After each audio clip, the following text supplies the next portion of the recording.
All India radio के विदेश प्रसारण प्रभाग की हिंदी सेवा का ये है सोशल मीडिया कार्यक्रम। स्वीकार कीजिए नीलम मलकानिया का प्यार भरा नमस्कार। स्वागत आप सभी का। हमेशा की तरह इस एपिसोड में भी हम आपके लिए लेकर आए हैं कुछ संदेश, कुछ जानकारियां। बने रहिएगा हमारे साथ।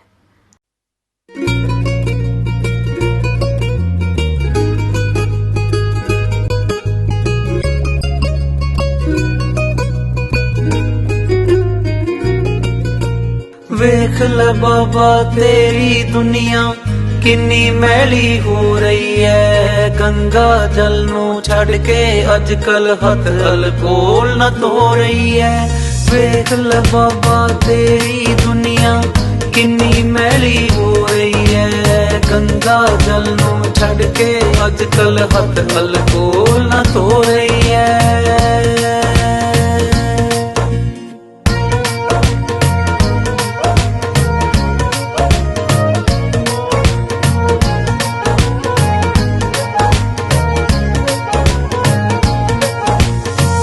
बेशुक्रे जे हो गए सारे शुक्र ना कोई जाने। मतलब कड़ के पासे हुंदे हो गए लोग सियाने। मतलब कड़ के पासे हुंदे हो गए लोग सियाने। हथ हथ नो खांदे धोखे बाजी शिखरा छो रही है। गंगा जल नू छड़ के अज कल हथ अल्कोहल न धो रही है। वेख ले बाबा तेरी दुनिया किन्नी मैली हो रही है। गंगा जल नू छड़ के अज कल हथ अल्कोहल न धो रही है।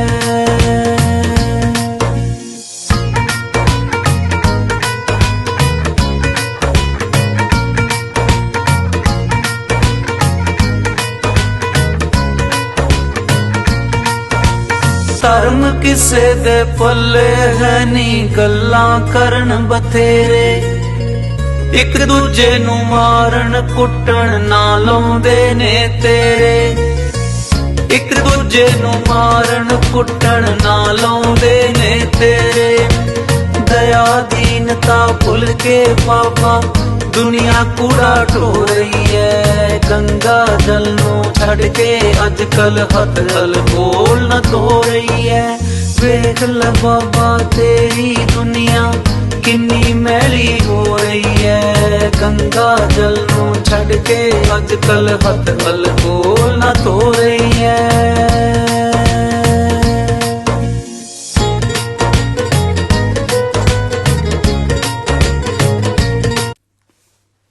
सत्यमेव जयते नानृतं सत्येन पंथा वित्तो देवयान ये ना क्रमत मनुष्यो हयात कामो यत्र तत्र सत्यस्य परम निधान। यानी अंततः सत्य की ही जय होती है, न कि असत्य की। सत्य वह मार्ग है जिससे होकर आप्त काम मानव जीवन के चरम लक्ष्यों को प्राप्त करते हैं। मुंडकोपनिषद से लिया गया यह वाक्य भारत का राष्ट्रीय वाक्य है, जिसका सीधा अर्थ है सत्य ही जीतता है। यह वाराणसी के निकट सारनाथ में सम्राट अशोक द्वारा बनवाए गए सिंह स्तंभ, जिसे राष्ट्रीय प्रतीक घोषित किया गया, के नीचे देवनागरी लिपि में अंकित है। इसी से मिलते जुलते सैकड़ों वाक्य हजारों वर्षों से कहावतों के रूप में जनमानस में प्रचलित हैं। सत्य की विजय और असत्य के हार की कहानियां सदियों से सभी लोग सुनते और सुनाते आ रहे हैं। लेकिन सत्य की ही जीत होने का अटल भरोसा होने के बाद भी बहुत कम लोग सत्य के पक्ष में खड़े होने का साहस दिखाते हैं। ऐसा क्यों है? इसका उत्तर भी शायद इन्हीं कहानियों में छिपा है, जिनमें सत्य पर चलने वालों को बहुत कष्ट झेलना पड़ता है। सत्यवादी हरिश्चंद्र ने क्या क्या नहीं झेला। सत्य का रास्ता कांटों भरा होता है, जिस पर चलने के लिए बड़े साहस की जरूरत होती है। सत्य भी प्यार की तरह ढाई आखर का शब्द है। कबीरा ने इस ढाई आखर के लिए गाया कि सांच बराबर तप नहीं, यानी इसमें तपना होता है। सत्य कटु हो सकता है, अप्रिय हो सकता है, और सबसे बड़ी बात कि सत्य होते हुए भी सत्य को अग्नि परीक्षा से गुजरना पड़ता है। हमारे इर्द गिर्द बहुत सत्य हैं जिन्हें हम देखते ही हैं पर उस सत्य के साथ खड़ा होने की क्षमता के बावजूद हम सामना नहीं करते, तो क्या हम खुद सत्य की राह दुर्गम बनाते हैं? मदन मोहन मालवीय जी ने शायद इसी सूत्र को पकड़ा और राष्ट्रीय स्तर पर सत्यमेव जयते के मंत्र का सकारात्मक प्रचार किया। चाहे रावण पर राम की विजय, कौरवों पर कृष्ण की विजय, असत्य पर सत्य की विजय बताई जाती है। बुद्ध और महावीर ने भी इस सत्य को पंचशील और पंच महाव्रत बताया। जो सत्य होता है वह सरल भी होता है, और जो सरल है वही सत्य है। सरलता की देह में ही सत्य के प्राण होते हैं। सत्य शिखर है तो सरलता मार्ग। सरल का चूंकि कोई शत्रु नहीं होता, इसीलिए सत्य त्रिभुज की तरह होता है जो समर्पित होता है। सत्य एक खुली किताब है, इसीलिए सभी धर्मों, सभी दर्शनों में सत्य सर्वोपरि है। सत्य शाश्वत है, सत्य सार है।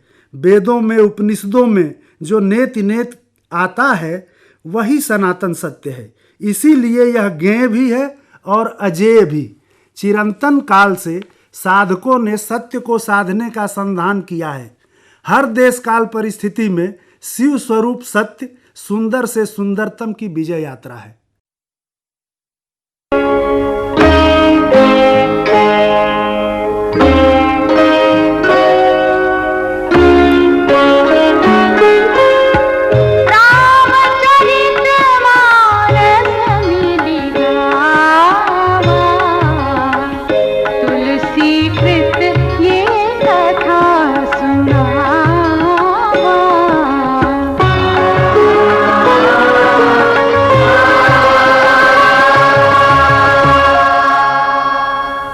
शिव का वरण करने के पार्वती के निश्चय की परीक्षा लेने के उद्देश्य से सप्तर्षियों ने हर प्रकार से उन्हें शिव से विमुख करने का प्रयत्न किया, किंतु शैल कुमारी शैल की भांति ही दृढ़ थीं।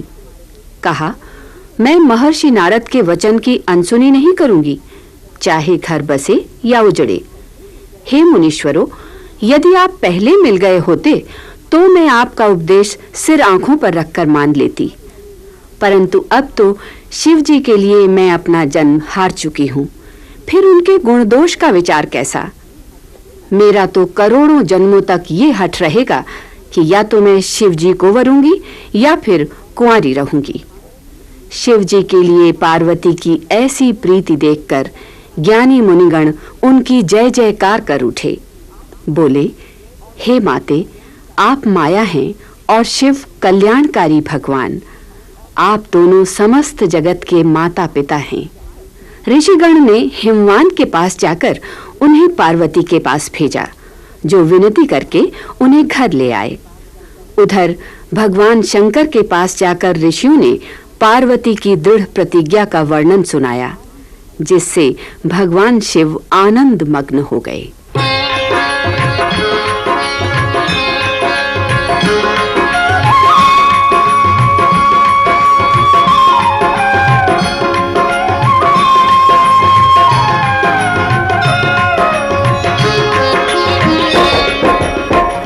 अजहू मानव कहा हमारा, हम तुम कहूँ बरु नीक विचारा। अति सुंदर सुचि सुखद सुशीला, गावहि वेद जासु जस लीला। दूषण रहित सकल गुण राशि, श्रीपतिपुर बैकुंठ निवासी।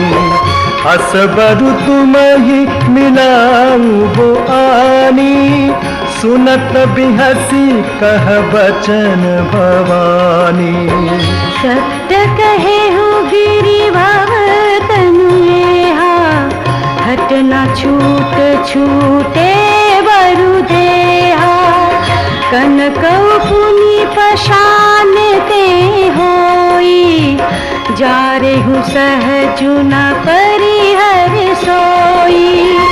नारद वचन न मैं परिहरऊं, बसऊ भवन चुराऊं नहीं डरऊं। गुरु के वचन प्रति तिन जेहि,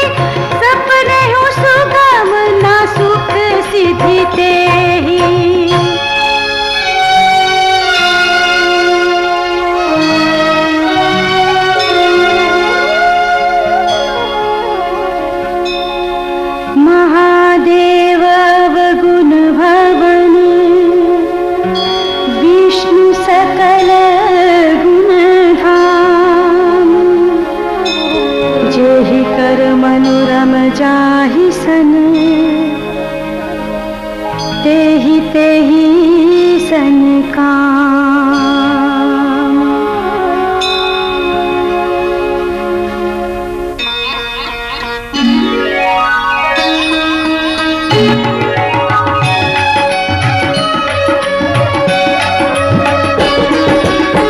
जो तुम मिलते हो प्रथम मुनीसा, सुनते हो सिख तुम्हारी धरी सीसा।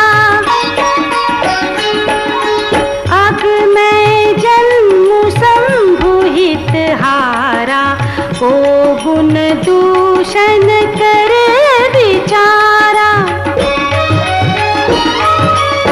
जो तुम्हारे हट हृदय विषेखी, रही न जाई बिनु किए बरेखी।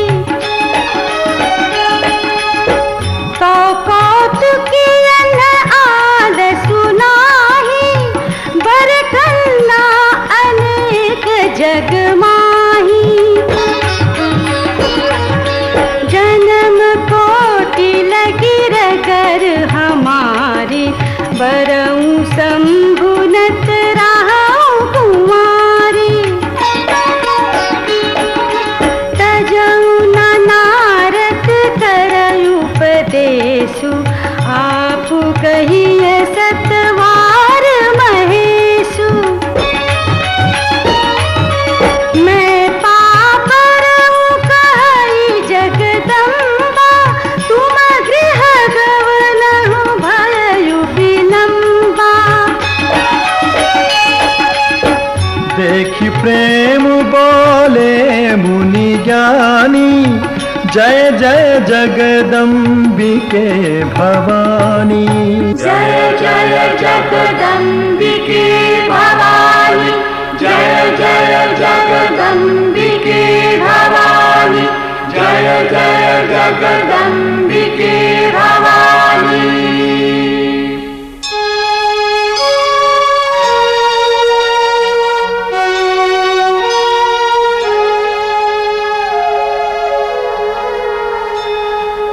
तुम माया भगवान शिव, सकल जगत पितु मातु। नाय चरण सिर मुनि चले,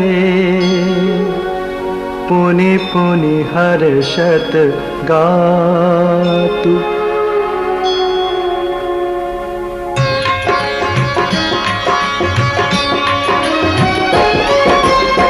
जाई मुनि नहीं मबंतु पठाए, करी बिनती गिर जाही गृह लाए। बहुरी सप्त ऋषि शिव पाहि जाई, कथा उमा कै सकल सुनाई।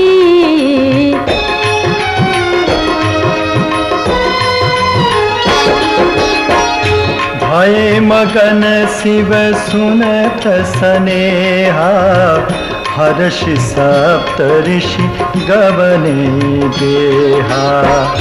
मनु थिर करी तब शंभु सुजाना, लगे करन रघुनायक ध्याना। तारकु असुर भयउ तेहि काला, भुज प्रताप बल तेज विशाला। तेहि सब लोक लोकपति जीते, भय देव सुख संपत्ति रीते।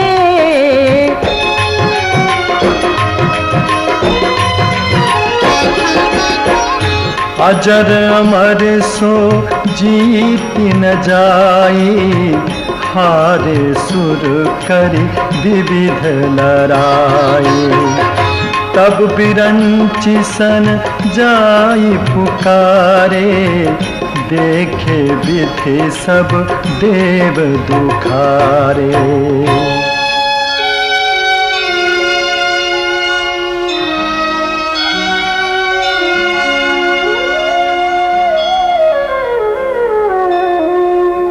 सब सन कहा बुझाई विधि, दनुजन धन तब होई।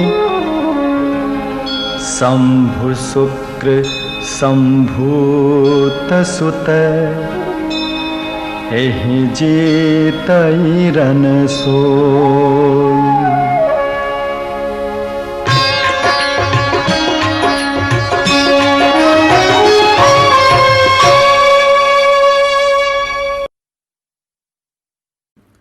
ये ऑल इंडिया रेडियो की हिंदी सेवा है। अब आप नीलम मलकानिया से समाचार सुनिए। कोरोना विषाणु से भारत की लड़ाई में प्रधानमंत्री नरेंद्र मोदी ने दिल्ली मॉडल की तारीफ करते हुए कहा है कि अन्य राज्यों को इन हालात का प्रभावी रूप से सामना करने के लिए दिल्ली मॉडल अपनाना चाहिए। दिल्ली में अब 20,000 से कम सक्रिय मामले हैं। विश्व स्वास्थ्य संगठन ने कहा है कि एशिया में सबसे बड़ी झुग्गी बस्ती मुंबई का धारावी क्षेत्र कोविड-19 मामले कम करने में एक आदर्श नमूना है। सबसे अधिक प्रभावित क्षेत्र होते हुए कोविड-19 का सामना करने में ये क्षेत्र सफल रहा है। देश भर में अभी तक 5,34,621 लोग कोविड-19 संक्रमण से ठीक हो चुके हैं। स्वास्थ्य एवं परिवार कल्याण मंत्रालय के अनुसार 19,235 लोग पिछले 24 घंटों में संक्रमण से मुक्त हुए हैं। स्वस्थ होने की दर अब 63% है। पिछले 24 घंटों में कोविड-19 संक्रमण का पता लगाने के लिए देश भर में 2,80,151 बार जांच की गई। रिजर्व बैंक के गवर्नर डॉक्टर शक्तिकांत दास ने कहा है कि भारतीय अर्थव्यवस्था बहाली के संकेत दे रही है। ये समाचार हमें विदेश प्रसारण प्रभाग के वार्ता एकांश से प्राप्त हुए।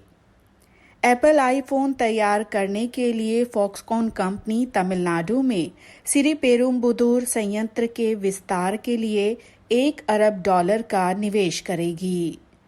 बेंगलुरु में 14 जुलाई शाम से 22 जुलाई तड़के तक कड़ी पूर्णबंदी लागू की जाएगी। कर्नाटक की राजधानी में कोविड-19 संक्रमण के मामले बढ़ते जा रहे हैं। बेंगलुरु में 36,000 से ज्यादा मामले हैं। बॉलीवुड के दिग्गज अभिनेता अमिताभ बच्चन और उनके पुत्र अभिषेक बच्चन में कोविड-19 संक्रमण की पुष्टि हुई है। मुंबई के अस्पताल में उनका इलाज चल रहा है। दक्षिण अफ्रीका के जोहान्सबर्ग के बाहरी हिस्से में एक चर्च पर हुए हमले में 5 श्रद्धालु मारे गए। पुलिस ने इस हमले को बंधक परिस्थिति बताया है। कोरोना महामारी के चलते देश की अर्थव्यवस्था को कथित सही तरीके से नहीं संभाल पाने की वजह से हजारों इजरायली नागरिक अपनी सरकार के खिलाफ प्रदर्शन कर रहे हैं। इसी के साथ ये समाचार बुलेटिन समाप्त होता है। कोरोना वायरस के संक्रमण की कड़ी तोड़ने में होम आइसोलेशन का अहम भाग है। जो लोग प्री सिम्टोमैटिक हैं, यानी उनके लक्षण माइल्ड या ना के बराबर हैं, वो सेल्फ आइसोलेट करके घर पर अपना इलाज करा सकते हैं। होम आइसोलेशन कैसे करना है ये समझना बहुत ज़रूरी है, जिससे हम भी सेफ रहेंगे और हमारे परिवार में जो लोग हैं, जो हमारे साथ हैं, हमारे घर में हैं, वो भी सेफ रहेंगे। आइए समझते हैं होम आइसोलेट करने का सही तरीका। डॉक्टर से सलाह लेने के बाद अंडरटेकिंग साइन करके ही पेशेंट अपना इलाज घर पर शुरू कर सकता है। ध्यान रखें कि घर पर सेल्फ आइसोलेशन और परिवार को भी क्वारंटीन करने की सुविधा होनी चाहिए। सेल्फ आइसोलेशन में हर समय ट्रिपल लेयर मेडिकल मास्क पहन के रखना है, जिसको हर 8 घंटे या मास्क के गंदा या गीला हो जाने के बाद डिस्कार्ड कर देना है। अरे रुकिए, मास्क डिस्कार्ड करने से पहले 1% सोडियम हाइपोक्लोराइट से डिसइंफेक्ट करना ना भूलें, नहीं तो संक्रमण से बचाने वाला ये मास्क वायरस को फैला सकता है। हाथों को साबुन और पानी से कम 40 सेकंड तक अच्छे से धोना है या अल्कोहल बेस्ड हैंड रब से सैनिटाइज करना है। ध्यान रखें कि पेशेंट घर के बुजुर्ग या गंभीर रूप से बीमार किसी परिवार के सदस्य के कांटेक्ट में ना आए और अपने आइडेंटिफाइड रूम में ही रहे। पेशेंट के साथ एक केयर गिवर 24 घंटे अवेलेबल होना चाहिए, जो डिस्ट्रिक्ट सर्वेलेंस ऑफिसर को अपडेट्स रेगुलरली देता रहे। पेशेंट के कांटेक्ट में आने के बाद हाथों को साबुन और पानी से 40 सेकंड तक अच्छे से धोना है या सैनिटाइज करना है। पेशेंट के साथ physical distancing, disposable hand gloves, triple layer mask पहनना और डिस्कार्ड करने के बाद प्रॉपर हैंड हाइजीन फॉलो करने जैसी सभी सावधानियां बरतनी हैं।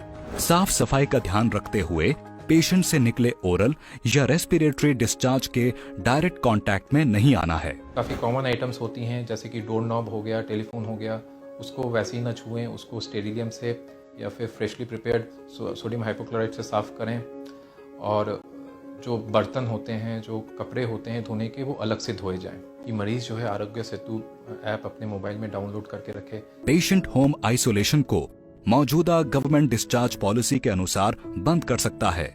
हाँ, यदि इस दौरान सांस लेने में कठिनाई, छाती पे दबाव या दर्द महसूस होना, होठों का नीला पड़ना, मानसिक भ्रम या खड़े होने में दिक्कत जैसे लक्षण दिखाई दें, तो तुरंत ट्रीटिंग मेडिकल ऑफिसर को बताना चाहिए।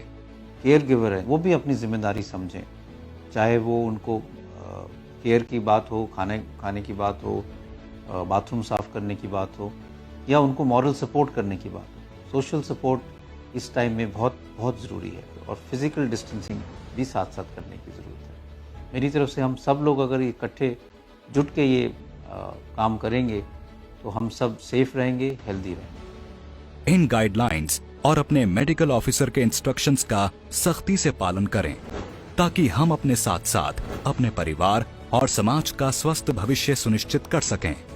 और हाँ, इस कठिन घड़ी में पेशेंट का हौसला बढ़ाना, उसे सपोर्ट करना और भेदभाव न करना भी बेहद जरूरी है। कोरोना के संक्रमण की कड़ी तोड़ने के लिए शारीरिक दूरी आवश्यक है, दिलों की दूरी नहीं।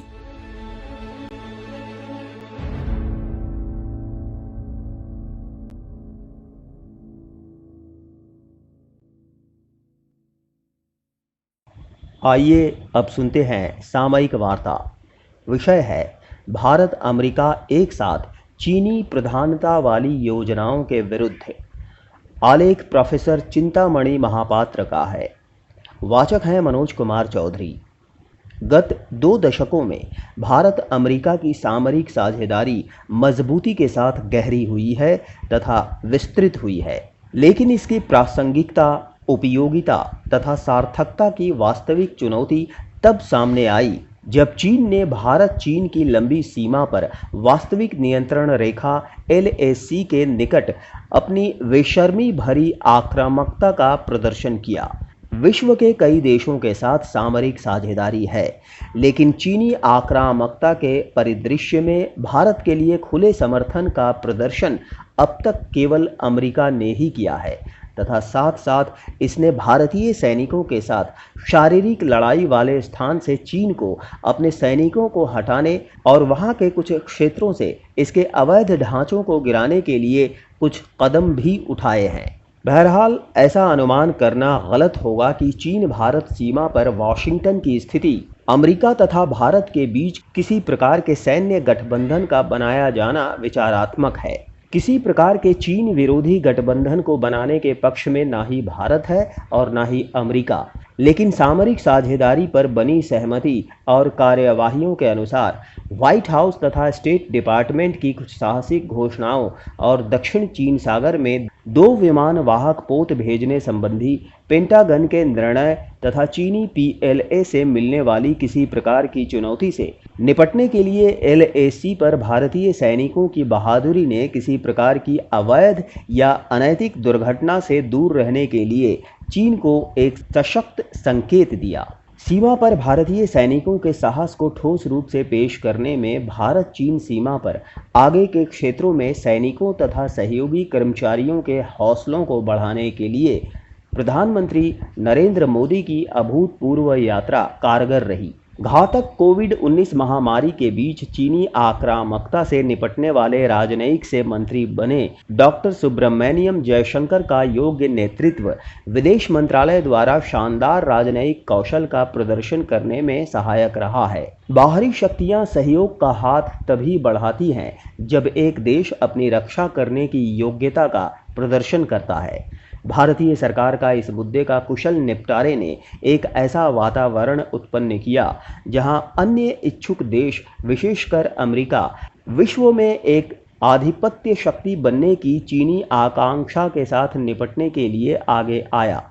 अत्यधिक विषैले कोविड-19 महामारी का लाभ उठाते हुए चीन ने जमीन तथा समुद्र दोनों क्षेत्र में अपनी सीमा के आसपास के अन्य देशों के क्षेत्रों को हड़प कर अपने भूगोल का विस्तार करने संबंधी अपनी वास्तविक इच्छा का प्रदर्शन किया। दूसरी तरफ चीन ने इस महामारी पर जीत की घोषणा की तथा अपनी आर्थिक गतिविधियों की बहाली का दिखावा किया और सोचा कि अन्य शक्तियां कोरोना वायरस से लड़ने में व्यस्त हैं, इसलिए पेइचिंग एक बड़ी शक्ति बनने की अपनी इच्छा को साकार करने में लग गया।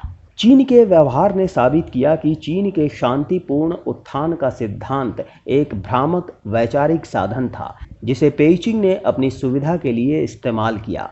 इसने ये भी स्पष्ट रूप से दिखा दिया है कि चीन अधिकतर उन देशों को कठिनाई में डालना चाहता था जो अमेरिका के सहयोगी, रणनीतिक साझेदार या उसके उभरते मित्र हैं। व्यवस्थित ढंग से चीन ने जापान, वियतनाम, भारत तथा भूटान और निसंदेह ऑस्ट्रेलिया के साथ झगड़ों को बढ़ाया है। इसने चीन भारत सीमा पर उग्र रवैया अपनाकर हांगकांग को अपने कब्जे में करने पर वैश्विक ध्यान को मोड़ने की कोशिश भी की है। बहरहाल चीनी परिकल्पना गड़बड़ हो चुकी है। इसे भारतीय सीमा से अपने सैनिकों को वापस बुलाना पड़ा है। हांगकांग फिर से अमेरिका, यूके, ऑस्ट्रेलिया और अन्य बहुत से देशों के रडार पर है। अमेरिका ने स्पष्ट रूप से चीन को एक शत्रु देश कहा है। आसियान ने भी यूएन समुद्र संधि कानून के अनुसार दक्षिण चीन सागर में नियम आधारित विवाद के निपटारे का समर्थन किया है। चीन की बेल्ट एंड रोड पहल BRI कई देशों की परेशानी का कारण बनी हुई है। भारत तथा अमेरिका लंबे समय से एक दृष्टिकोण का समर्थन करता है जो अंतर्राष्ट्रीय व्यवस्था में चीन को एक हिस्सेदार बनाएगा। अमेरिका तथा भारत दोनों का मानना है कि चीन के साथ व्यापार तथा निवेश संबंधों को बढ़ावा देकर पेइचिंग अपनी घरेलू तथा विदेशी नीतियों में कहीं अधिक उदार बन सकेगा, लेकिन ये विश्वास गलत था। अन्य उदार लोकतांत्रिक देशों के साथ भारत तथा अमेरिका को सिद्धांतों में न जाकर चीन के साथ उसी तरह से निपटना चाहिए जैसा ये वास्तव में है।